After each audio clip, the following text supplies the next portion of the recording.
Rank the albums.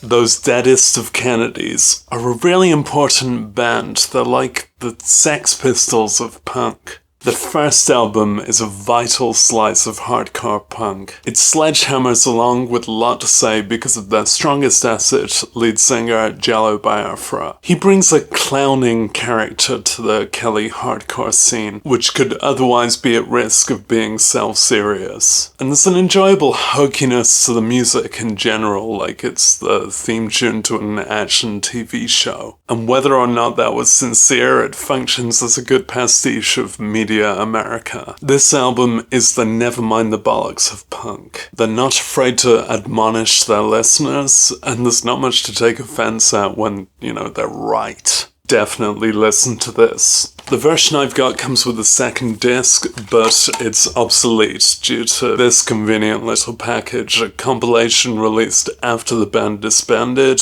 but before the video game Doom.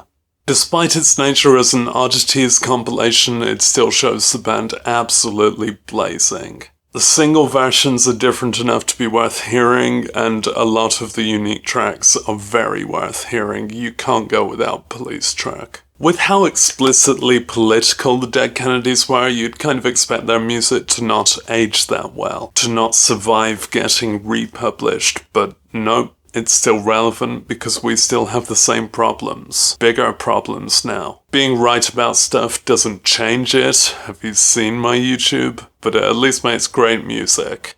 Have you seen my YouTube? Plastic Surgery Disasters is such a welcome more of the same that I can't come up with anything to say about it. It's a bit more turbo, it's a bit more trivial, and toward the end they start toying with real song structures. Yeah, just hear that. My copy has the EP In God We Trust Inc. stapled to the end of it, which is very pedal to the metal to the extent of incoherence. Still, there's one absolutely essential track, although a modern punk audience might find it divisive to be against Nazis. I think the EP would have to go at the bottom.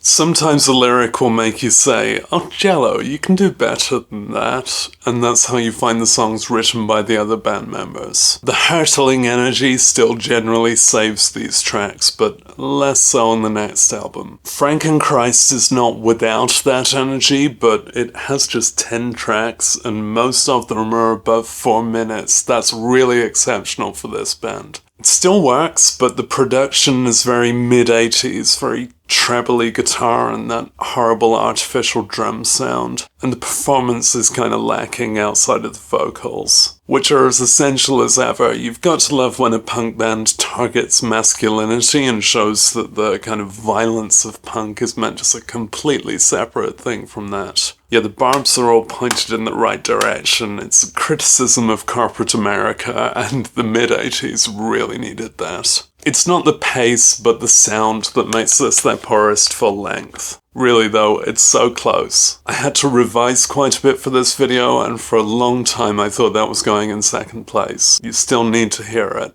Then, after all the legal troubles you can read up on if you prefer that to music, they squeaked out one more record.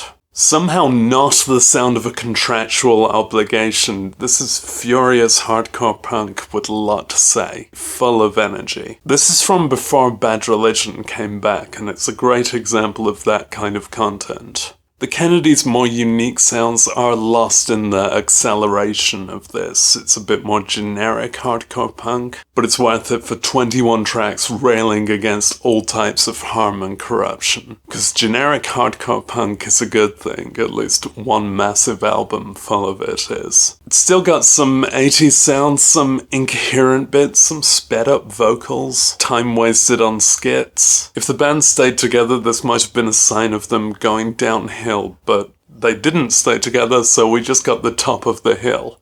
This kind of jester outlook is such a necessary approach to punk. As we went toward the millennium, comedic punk started to feel like Adam Sandler or just schoolboy grossness. This has an essential satirical bite.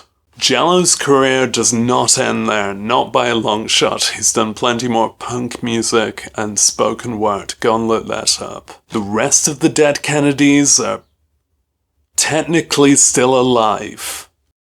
Yeah, this is essential punk rock. Bye now!